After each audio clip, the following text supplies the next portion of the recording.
về Long An quê em ruộng lúa ngàn, bờ tre sương mát thấp thoáng trắng những cánh con.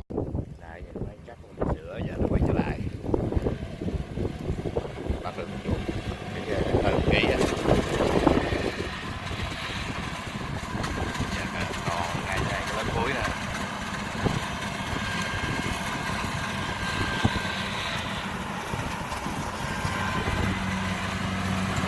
Ta DC 70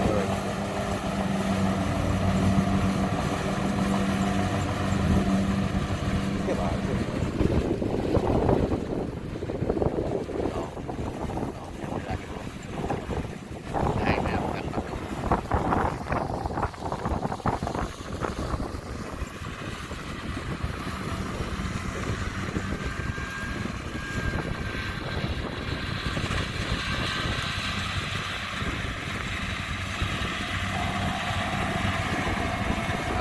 đó qua cái lối đây được mà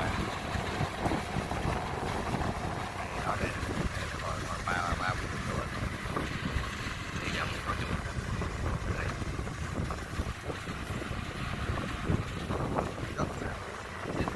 rõ.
Ở đây mình làm lúa gì chú?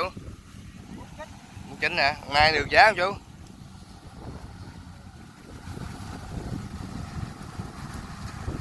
Với bà.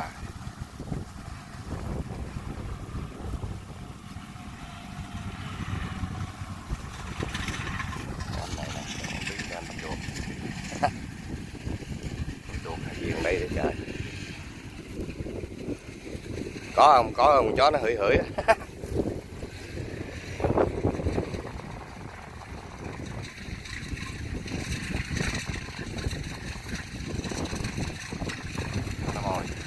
Chó nó không.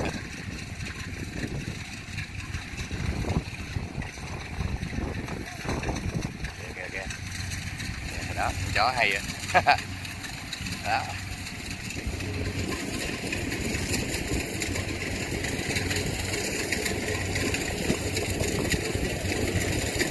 Chụp cơm.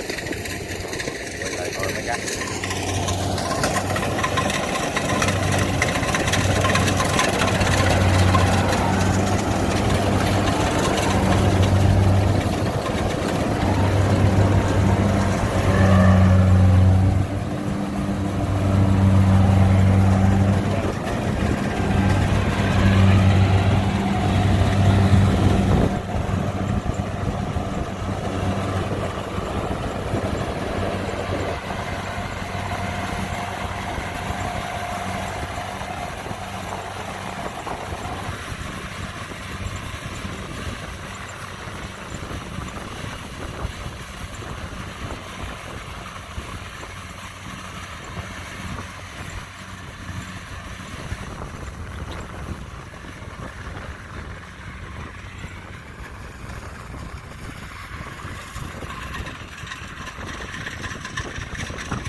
Bắt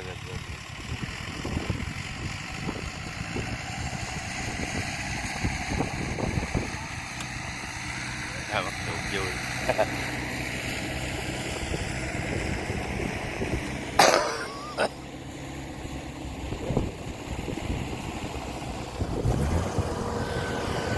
Đi đâu rồi?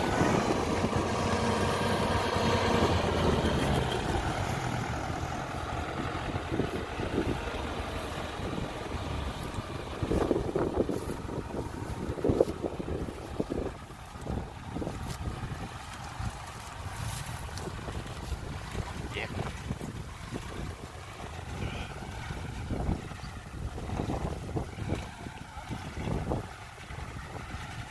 Cắt vào bà.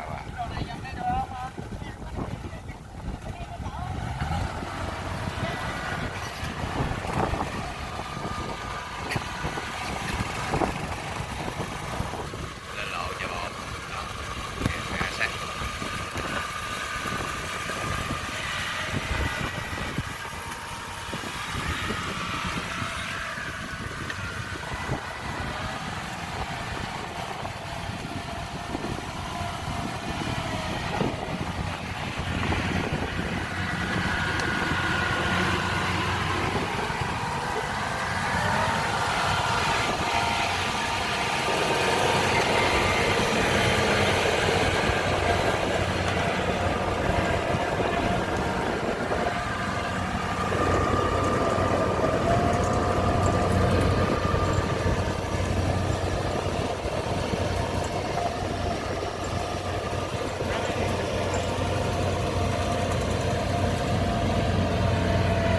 Dốc phải đứng.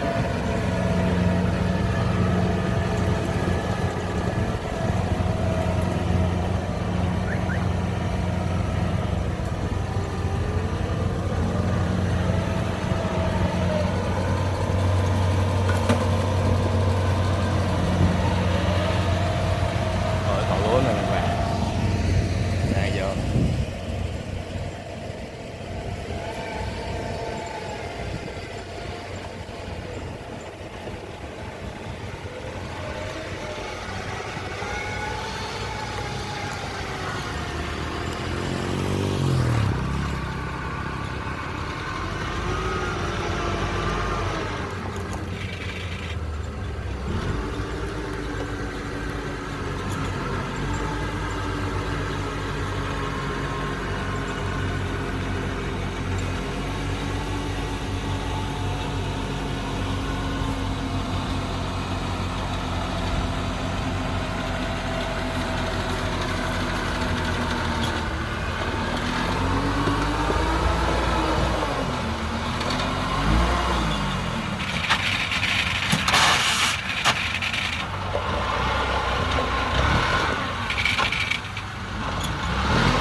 Hả rồi hả? Cái đám này hả rồi hai chở hết vậy? Còn kia lấy mớ nữa chứ. À.